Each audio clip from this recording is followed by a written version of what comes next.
The silence beneath Emberfall. For 700 years, Emberfall had not spoken the dragon's name. Not in temples. Not in war records. Not even in the dreams of children, because children were taught not to dream of things that could bane the world whole. The word itself had been removed from official language archives after the Draconic Purge, carved out like diseased flesh from history. But silence does not erase memory. It only compresses it. And in Emberfall, silence had become heavy enough to crush stone. Captain Garrick Venn knew that better than most men. He had been born into a world that insisted dragons were myth. A convenient fiction told to justify the ash-covered mountains, the glass-black ruins, and the permanently dim skies over the northern territories. He did not believe in myths. He believed in patterns. And today, the pattern was wrong. The wind on the Emberfall ridge was sharp enough to flay exposed skin. It carried with it the scent of burnt minerals and old lightning, as if the sky itself had been wounded and never healed. Beneath Garrick's boots, the ground was fractured into jagged plates of obsidian stone. Not naturally formed. No, this glassy terrain was created, melted, reshaped, and cooled too quickly to be anything but artificial devastation. A battlefield that nature had refused to forget. He signaled his squad forward. "Spread out," Garrick ordered quietly. "No noise." The soldiers obeyed, though none of them spoke above breath-level whispers anyway. Out here, sound carried strangely, like the mountain was listening. Private Harlow shifted beside him. "Captain, you sure command wants us this far into the ash line?" Garrick didn't answer immediately. His eyes were fixed on the ground ahead. There, half buried in fractured stone, a scale, black as void, smooth as polished glass, and impossibly large. Garrick knelt slowly, placing 2 fingers near it without touching. Heat radiated from it. Not fire-hot, alive-hot. He withdrew his hand instinctively. Behind him, Harlow cursed under his breath. That's not possible." Garrick's jaw tightened. "Everything here is impossible. That's the problem." He pulled a thin metal probe from his pack and extended it toward the scale. The instrument's readings spiked instantly. Thermal fluctuation, unknown energy resonance, structural density beyond recorded material science. The probe shut itself down to prevent overload. Garrick stayed at it, then at the scale, then at the mountain ridge beyond. Something was wrong with Emberfall. Something that had been wrong for a very long time. A distant rumble rolled across the ridge. Not thunder, not artillery. Something deeper. Something rhythmic. Harlow looked up sharply. "Weather shift." "No," Garrick said quietly, because he felt it too now. A vibration through the soles of his boots. Slow, deliberate, like a heartbeat beneath the earth. The squad froze. Even the wind seemed to hesitate. Then the ground beneath the scale cracked slightly. A hairline fracture. Then another. Garrick stood up instantly. "Fall back, now." But the order came too late. The obsidian beneath them moved. Not collapsed. Not broke. Moved. Like something underneath had shifted its weight.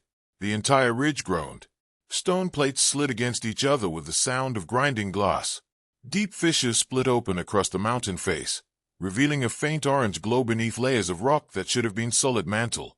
Harlow stumbled backward. "Captain, what is that?"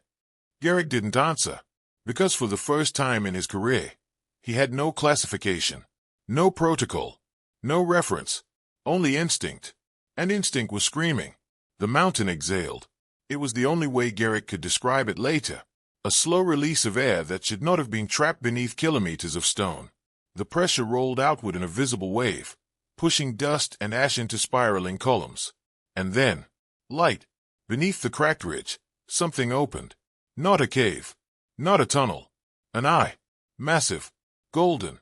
Reflective like molten metal suspended in living tissue. It blinked once, and the entire squad forgot how to breathe. Garrick felt his weapon rise halfway before he realized he had moved. His finger hovered near the trigger, but the eye did not react with aggression. No roar followed. No eruption of flame. Only awareness. Ancient. Measuring. Patient. Then, not sound, not speech, but thought, pressed directly into every mind present like a weightless hammer. "Why? Does the world still hurt?" The squad collapsed backward as one man. Not from force, from comprehension, because something impossible had just looked at them, and recognized them as still alive. The ashen awakening. The first thing the miners noticed was the sound. Not an explosion. Not a collapse. A humming, deep beneath the ground, like metal strings being slowly tightened in the heart of the earth. They stopped working immediately. Tools hung in frozen hands. Even the dust seemed to hesitate mid-air. Then the mountain shifted again. Not violently, but with purpose.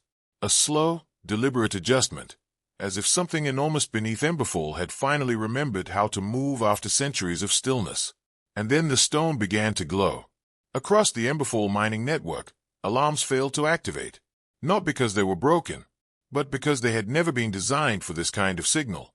Seismic readings spiked into unreadable ranges. Temperature gauges shattered their limits, and deep-range excavation cameras transmitted only one final image before going dark. A wall of obsidian breathing outward like a living chest. Captain Garrick Van arrived at the ridge within minutes, but it already felt too late.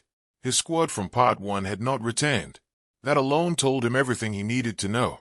Hollow's last transmission had been a scream cut short by static. Garrick did not let himself focus on it. He focused on survival. Perimeter formation, he ordered sharply into his comm. Nobody steps closer than 20 meters to the fracture zone. But even as he spoke, he knew the order was meaningless, because the fracture zone was expanding. Slowly, like something pushing outward from below, testing the limits of its prison. The mountain exhaled again. This time, it was visible. A wave of ash and dust erupted from a fissure in the ridge, rolling outward like a living storm.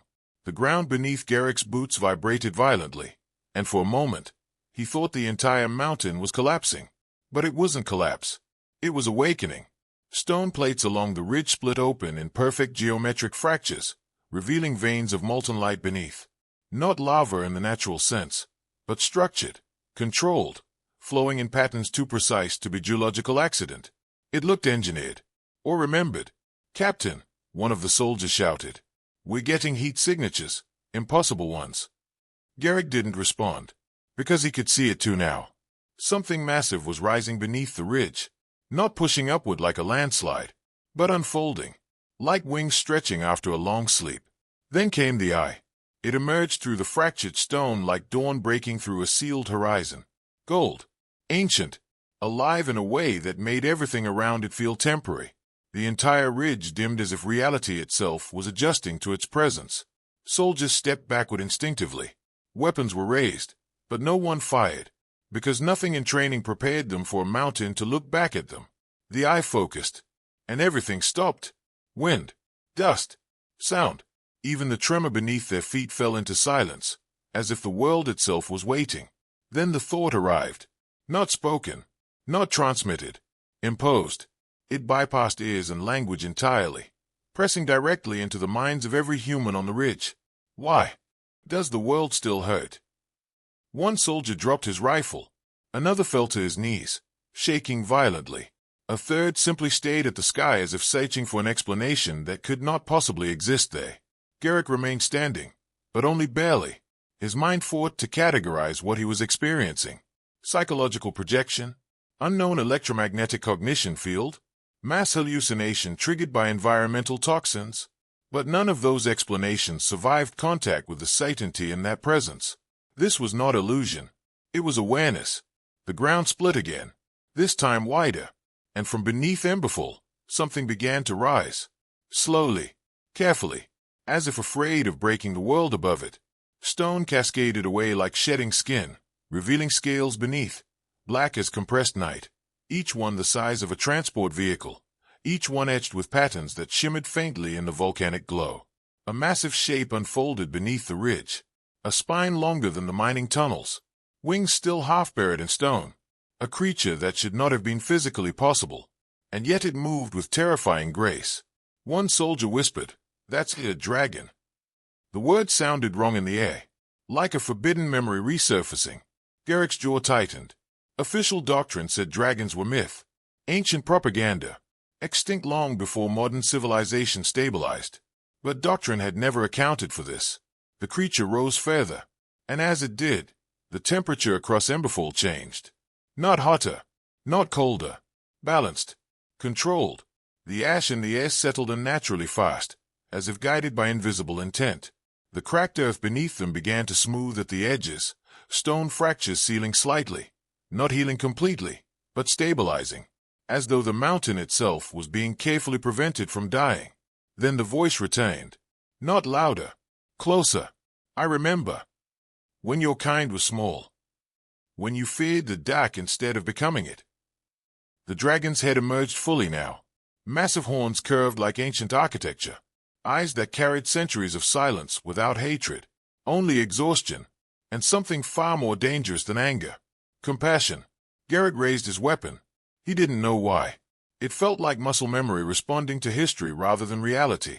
But the dragon did not react. It simply looked at him. Not as prey, not as enemy, but as something fragile that had survived too long without guidance. And in that moment, Emberfall understood something it had forgotten for 700 years. The mountain was not waking to destroy them. It was waking to see what had become of them. The world expected fire. That was the first mistake. Every soldier on Emberfall Ridge had been trained for it. Every historical record, every fragment of recovered draconic war doctrine, every warning etched into military academies spoke of the same truth.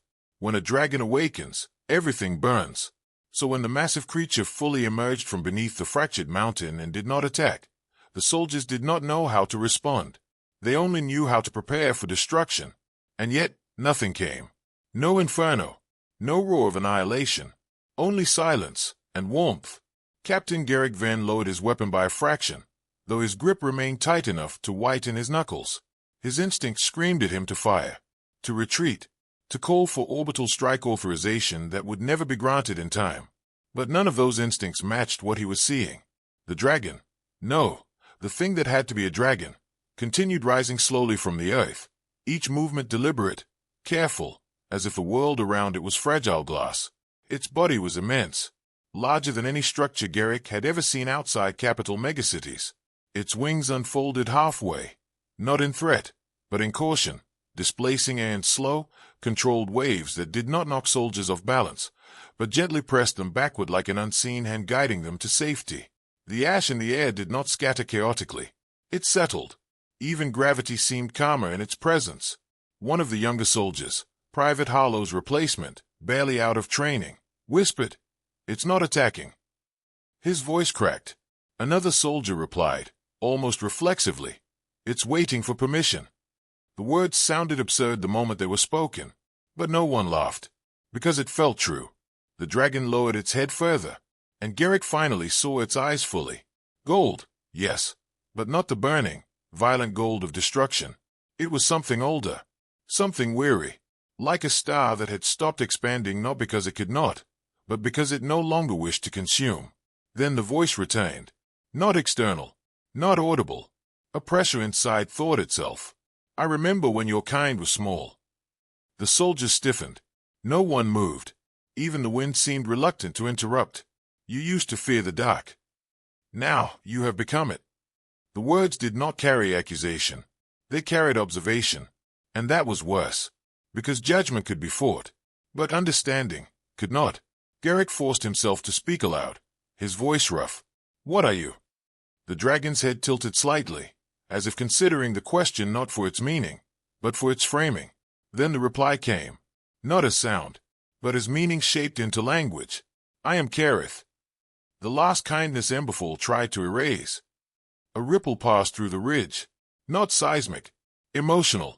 Several soldiers stepped back involuntarily, as if the air had become too heavy. Kareth's wings shifted again, slow, careful, non-threatening. Where they passed, the frost in the distant rocks melted in controlled patterns, forming thin streams that did not flood, but instead traced paths along the broken terrain like guided restoration. Garrick noticed something unsettling. The land was being fixed, not destroyed, not altered violently, repaired, but imperfectly, like someone healing a wound that had festered too long to return to its original state. "Impossible," one technician muttered into his comms, though no one responded. The network had stopped transmitting the moment Kareth fully emerged. Another soldier dropped to one knee, not in worship, but in overwhelming cognitive dissonance. "It's healing the ridge." Garrick didn't answer, because he saw it too. But he also saw something else. The effort, the restraint. Every movement Kareth made carried weight, as if even the smallest mistake could fracture something beyond repair. Not the mountain, not the soldiers, But the world itself. Kareth exhaled. This time, the breath was visible, not as flame, but as a slow wave of warm air that rolled across the battlefield. And with it came memory. Not individual memory. Shared history. Images that were not images, but impressions forced into awareness. Human cities collapsing under plague and war. Skies darkened by pollution and ash storms. Rivers poisoned and lands fractured. And above it all, dragons. Not burning cities. Not conquering. But descending. Repairing. Stabilizing. Trying. Garrick staggered slightly as the vision faded. His mind struggled to reject it, but something in the experience felt too coherent, too structured to be hallucination. You intervened, he said slowly. In everything. Kareth's eyes softened. We did not intervene. We corrected. A pause. And in correcting everything, we removed your need to become what you were meant to be. Silence followed. A deep, crushing silence. Even the soldiers who had been ready to fire now hesitated, because the implication was unbearable. That salvation and destruction were not opposites, but consequences of the same action. Kareth lowered its head closer to Garrick's position. Not invading. Not threatening. Observing. So you broke us. The words were not spoken with anger. Only truth. Not with war. But with faith. A distant wind passed through Emberfall Ridge. For the first time in centuries, it did not carry ash. Only dust. Old dust. Resting. Garrick tightened his grip on his weapon again, but did not raise it. His voice was quieter now. If you're here, why now? Kareth paused for a long moment, and when it answered, the entire ridge seemed to lean in without moving. Because your world is breaking again. A final pause. And this time, there may not be anything left to correct. The silence after Kareth's words did not feel empty. It felt exposed. Like something long buried had finally been uncovered and could no longer be ignored.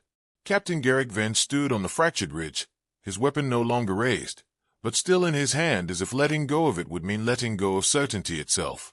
Around him, the soldiers remained frozen in uneven states of shock, some kneeling, some standing rigid, one slowly backing away as though distance might restore sanity. But nothing restored sanity here, because Emberfall had become a place where history itself was standing up and speaking. Kareth did not move. It did not need to.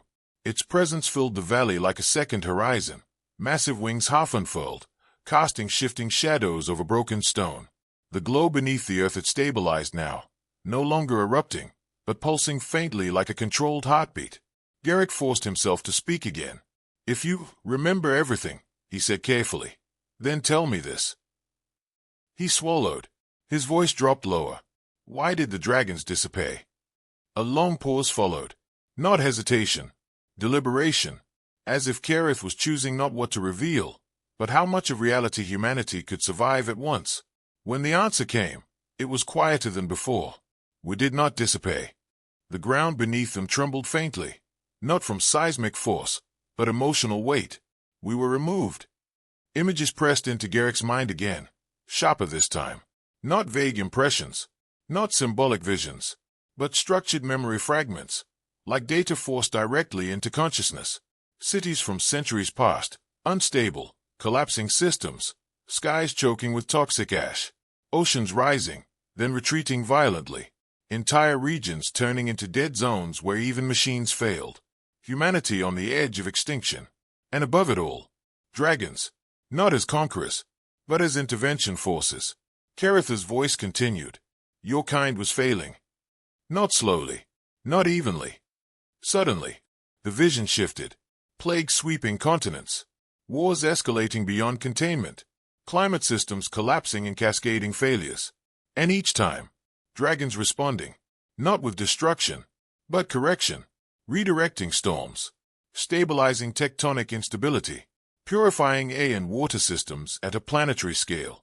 Rewriting environmental chaos into equilibrium. Humanity was not saved once. It was saved repeatedly. Too many times. Garrick clenched his jaw. That sounds like salvation. Kareth's eyes flickered slightly. It was maintenance. A pause. Then the truth sharpened. And maintenance removes necessity. The words settled like ash. One of the soldiers whispered, if everything was fixed, then people stopped adapting. No one contradicted him. Because they already knew. Kerith lowered its head slightly. Not in submission, but in something closer to sorrow. We did not rule. We did not conquer. We only ensured survival. The wind shifted gently across the ridge. For the first time since the awakening, it felt almost natural. Garrick's mind raced. So the purge, the draconic purge. He stopped, because saying it aloud made it real in a way records never had. Kerith finished the thought. Was not a war. It was fear becoming policy. More memory fragments pressed in. This time not of dragons saving humanity, but of humanity watching. Watching systems stabilize without understanding why. Watching crises resolve without explanation. Watching dependence grow without recognition. Until something shifted. A realization forming in human leadership across multiple regions. If dragons always corrected failure, then humanity would never need to correct itself. Kerith's voice deepened slightly. You began to see us not as protectors, but as a ceiling. The vision changed again. Human councils debating. Military factions rising. Arguments escalating. Not about survival, but autonomy. Control. Fear of stagnation. Fear that humanity had become a species living under invisible guardianship. Garrick's grip tightened unconsciously. So they chose to remove you. Kerith did not answer immediately. When it did, there was no bitterness. Only finality. Yes. A pause. And we allowed it. That broke something in the air. One of the soldiers finally spoke aloud, voice shaking. Why? If you were strong enough to save us, why let us kill you? Kerith turned slightly toward him, and for the first time, its tone carried something almost like exhaustion. Because salvation without consent becomes captivity without chains. The words lingered. Heavy. Irrefutable. Garrick stepped forward slowly, finally lowering his weapon fully to his side. You could have stopped us, he said. It wasn't a question. Kerith looked at him for a long moment, then answered softly. Yes. A pause. And if we had, you would not be standing here asking questions. The implications settled like frost. Not humanity destroyed, but humanity preserved in a state of dependency forever. A world without collapse, but also without growth. Without choice. Without risk. Without becoming. Kerith's wings shifted again, releasing a slow wave of heat that steadied the broken ridge beneath them. We chose extinction instead of ownership. And you called it victory. Silence followed. A long one. But different now. No longer confusion. Understanding had begun to take root. Uncomfortable. Uneasy. But real. Garrick finally spoke again, quieter than before. So why retain now? Kerith lifted its head toward the distant horizon. Beyond Emberfall. Beyond the fractured mountains. Toward something unseen. And when it spoke, the words carried a warning that did not feel like threat, but inevitability. Because something is coming. That does not care what you chose to become. The ashless wind passed over Emberfall once more. And for the first time since the purge, the world felt like it was remembering how to fear again. The ridge did not feel like a battlefield anymore. It felt like a place suspended between two eras, one that had already ended, and one that had not yet decided what it would become. Captain Garrick Van stood at its center, no longer holding his weapon at all. It hung loosely at his side, forgotten in a way that would have been unthinkable an hour ago. Around him, his squad had broken into fragments of disbelief. Some had retreated to the shattered perimeter rocks. Others simply stood where they had frozen, unable to reconcile training with truth. A few had left entirely, disappearing down the ash-scarred slopes of Emberfall Ridge as if distance could undo what they had seen. But Garrick stayed. Because Kerith stayed. The dragon, Emberfall's last impossible truth, stood half-emerged from the fractured earth. Its vast wings were folded partially inward now, not in threat, but in restraint, as if even its full presence risked destabilizing something fragile in the world above. The glow beneath the mountain had dimmed into a steady pulse, like a restrained heartbeat waiting for permission to continue. Kerith's eyes remained fixed on the horizon beyond Emberfall. Not on Garrick, not on the soldiers, on something farther, something unseen. Garrick finally spoke, his voice quieter than he expected. So this is it. Kerith turned its head slightly. Yes. A pause. This is the pattern repeating. The wind moved gently across the ridge, carrying no ash now. Only dust. Old, settled history. Garrick exhaled slowly. You said something is coming. Caritha's wings shifted once, sending a low tremor through the stone, not destructive, just acknowledging. It is already in motion. The words were calm, too calm, and that made them heavier. Garrick stepped forward carefully, stopping at a distance that instinct told him was meaningless anyway. Then stop it, he said. If you can fix storms, stabilize worlds, whatever you did before, then stop this too. For the first time since its emergence, Carith was silent for a long moment, not because it didn't understand, but because it did. Too well. That is what your ancestors believed we were for. The dragon lowered its head slightly, not in submission, but in memory, to prevent consequence. A pause. And in doing so, they stopped becoming. The ridge felt colder suddenly, though no temperature had changed. Garrick tightened his jaw. Then what do you want from us? Carith turned fully toward him now, and in that moment, Garrick felt it. Not pressure, not force, but the full weight of an intelligence that had watched civilizations rise and collapse without ever needing to raise its voice. Choice. The word echoed strangely in the air, not as command, as offering. Carith continued, Before I act again, I will not repeat the past. I will not correct without consent. A pause. I will only remain if you decide you want the cost of survival I once imposed. The soldiers behind Garrick shifted uneasily. One whispered, Cost of survival. Another answered without meaning to, Everything we stopped being. Garrick looked down at the fractured stone beneath his boots. Emberfall had always been called a cursed region, a dead zone, a reminder of ancient catastrophe. But now he saw it differently, not as ruin, but as consequence preserved. Proof that something had happened here, and had been allowed to remain unresolved. He looked back up at Carith. If we refuse, he asked. Caritha's wings adjusted slightly, casting shifting shadows across the ridge. Then I leave. A pause. And your world continues as it has. Another pause, slowly failing in ways you have learned to ignore. The words were not a threat. They were diagnosis. Garrick felt something tighten in his chest. For the first time, the choice was not about survival against extinction. It was about survival against stagnation, against decay that did not announce itself with fire or war, but with gradual loss of meaning. He turned slightly, looking at his soldiers, at the scattered remnants of his unit, at men and women who had been trained to fight enemies, not truths. And he realized something uncomfortable. They were not ready, not for dragons, not for Carith, but for responsibility without certainty. Garrick turned back. What happens if we accept? He asked. Caritha's response came immediately. Then I do not correct your world. I guide only where asked.